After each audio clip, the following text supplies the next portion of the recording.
Je vous fais cette vidéo aujourd'hui pour vous parler d'un sujet assez intéressant que j'ai découvert il n'y a pas longtemps. Ce sont trois personnages, trois scientifiques. Le premier est Marion Kaplan, qui est bio-nutritionniste, qui a écrit un livre qui s'appelle Le Paléobiotique, qui est la contraction de paléolithique et biotique, qui est la faune intestinale que nous possédons. Le professeur Bruno Donatelli, qui est un gastro-entérologue, qui a fait des travaux sur la dysbiose intestinale, et le professeur Henri Joyeux, qui est un cancérologue et qui a créé de nombreux ouvrages sur les dangers de l'alimentation et les causes des cancers. Ces trois personnages ont le même combat, si on veut, c'est qu'ils poussent à informer la population à éviter certains aliments en fait comme par exemple le blé, le lait de vache et le sucre, en expliquant que dans un premier lieu le blé en fait est une céréale, enfin en tout cas les céréales en gros ne font pas partie de l'alimentation humaine depuis le départ. Ils font partie de son alimentation, l'agriculture remonte à peu près à 12 000 ans, et que le gluten qui est composé naturellement qui existe naturellement dans le blé est passé en 50 ans de 12 chromosomes à 40 chromosomes. Ce même gluten qui est 2 à 3 fois plus puissant et plus collant dû aux manipulations génétiques se colle dans la paroi abdominale, et les enzymes digestives ont de plus en plus de mal à découper ce gluten pour qu'il puisse passer librement dans le sang. Ce même gluten qui passe dans le sang arrive à nos réceptacles neuronaux et crée des dysfonctionnements neuronaux, des dépressions et autres. Deuxièmement, le lait de vache, qui est un composé qui est impropre à l'humain. En fait, ils expliquent que chaque être vivant a un lait qui est destiné à son petit. Le lait de l'être humain est destiné à son enfant, le lait de vache est destiné à son veau, le lait de la brebis est destiné à son chevreau, etc. Et dans le lait de vache, il y a des facteurs de croissance qui sont spécifiques aux vaches, en fait, aux bovinés, bovidés, qui sont destinés aux bovidés et qui sont faits en fonction que le veau atteint un poids de 350 kg. Vous imaginez que cette proportion de croissance extraordinaire ne convient pas à un humain. Également, le lait de vache n'est pas bien digéré par l'organisme humain. Il se justement stagne dans les parois abdominales et crée une fermentation. Et troisième point, le sucre, qui est aussi un élément extrêmement fermentant, qui a beaucoup de mal à s'éliminer et qui est une drogue extraordinaire, encore plus forte que l'héroïne, la cocaïne ou autre drogue de ce genre. Ces informations ne viennent pas de nulle part, elles sont l'aboutissement de plusieurs années de recherche. Ce sont des gens qui essaient d'informer la population, de sauver la population, de sauver les patients qu'ils reçoivent. Et je reviendrai sur on va appeler ça un régime. Ouais, c'est plus ou moins un régime en fait qui a été créé par le docteur Kaplan, qui consiste à éliminer tout ce qui est céréales, à doubler voire tripler sa consommation de légumes journaliers, puisqu'elle estime que les hommes du paléolithique mangeaient de 1,2 à 1,5 kilos de légumes par jour, et que ces légumes sont meilleurs cuits, vu que crus, ils sont moins bien assimilés par l'organisme. Et les travaux du docteur Donatini, qui sont basés justement sur la fermentation de l'estomac, les dysbioses qui a fait énormément de conférences sur le sujet, qui nous explique que les problèmes des cancers, ce sont des doses abondantes et quotidiennes de sucre, qu'on ne laisse jamais reposer notre estomac, qu'on ne laisse jamais son estomac se reposer. Et donc il y a dans l'estomac fermentation, l'estomac ne se vide jamais, et donc ce sucre ou autre particules stagnent et justement fermentent et forment des nécroses. Et également le professeur Henri Joyeux qui a fait ses travaux sur les causes des cancers et les causes des cancers dues à l'alimentation.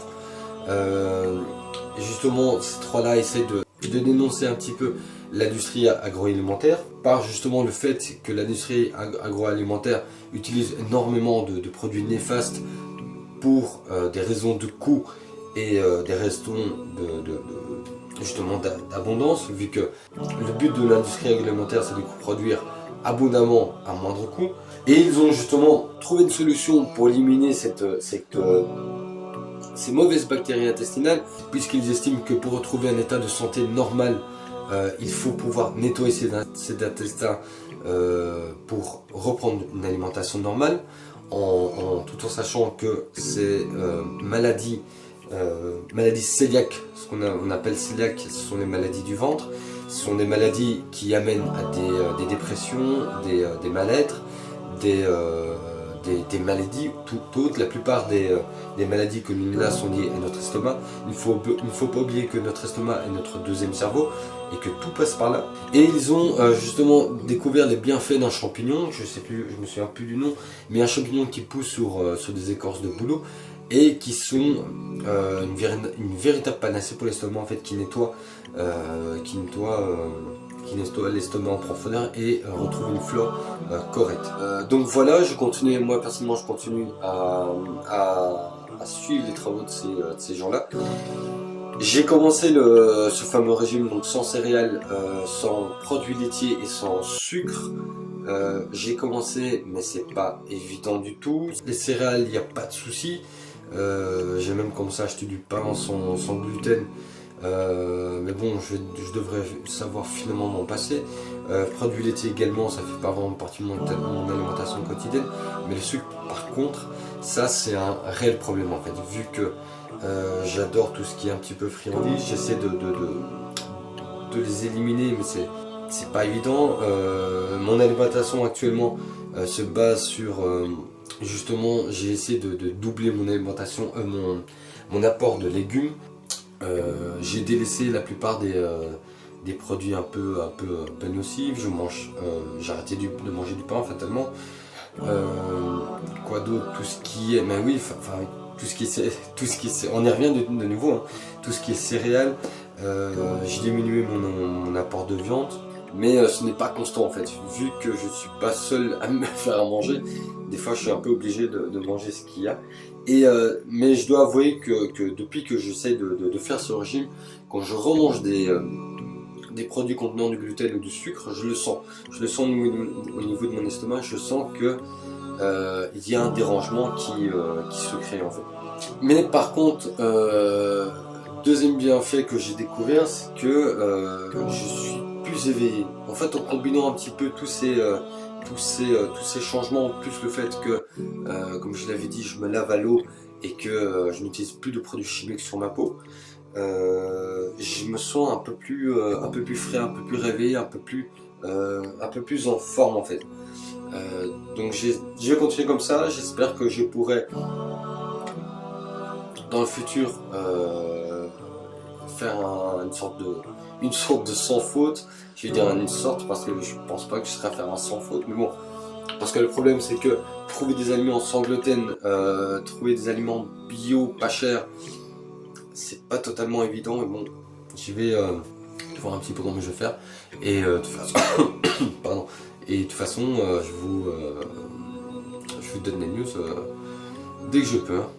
Coucou, alors aujourd'hui j'ai fait quelques emplettes, j'ai commencé donc le changement d'alimentation qui est conseillé par les médecins que je vous ai présentés. Donc j'ai été acheter du café dont je peux pas me passer, du lait d'amande, coco et amande, du lait d'amande non grillé, des œufs, des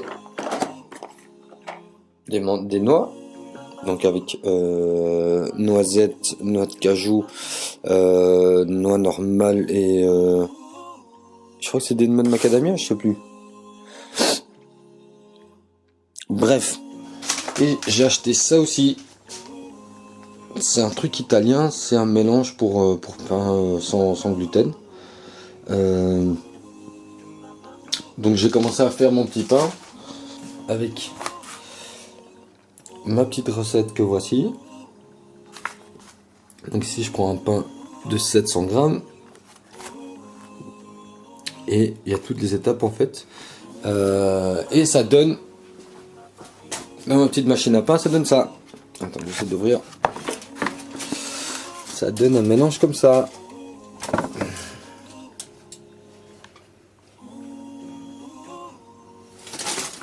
Donc par exemple pour la recette, si vous avez besoin de faire un pain de 700 grammes, donc il faut une cuillère et demie de levure en granulé ou 15 grammes de levure fraîche, 140 grammes de farine pour pain blanc et 350 grammes de farine complète.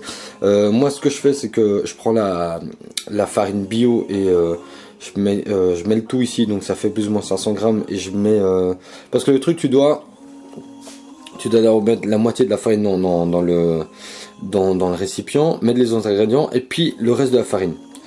Donc j'ai mis d'abord 250 grammes de farine, le lait en poudre j'ai pas mis, ici du sel, du sucre, un peu d'huile, de l'eau.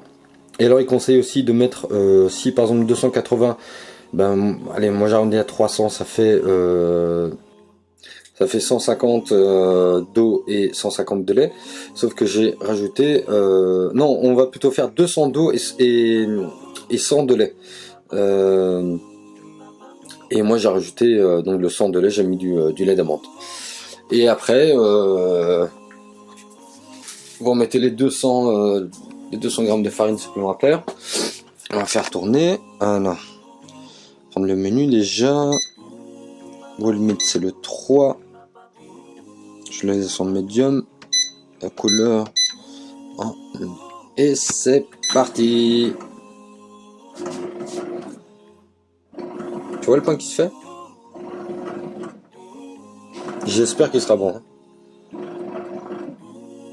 C'est une première avec du pain avec de la farine sans gluten. Avant d'utiliser ça,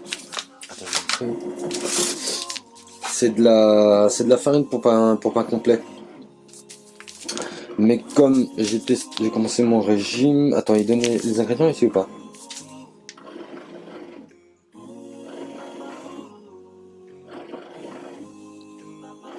Ils disent farine de blé complet, gruau d'avoine, farine de seigle complet, pâte sèche au levain, farine de mal d'orge, dans lesquelles également traiter du sésame, du soja, du lupin, du lait et de l'œuf. Et l'acide ascorbique. Tu vois, il marque pas s'il y a du gluten ou pas.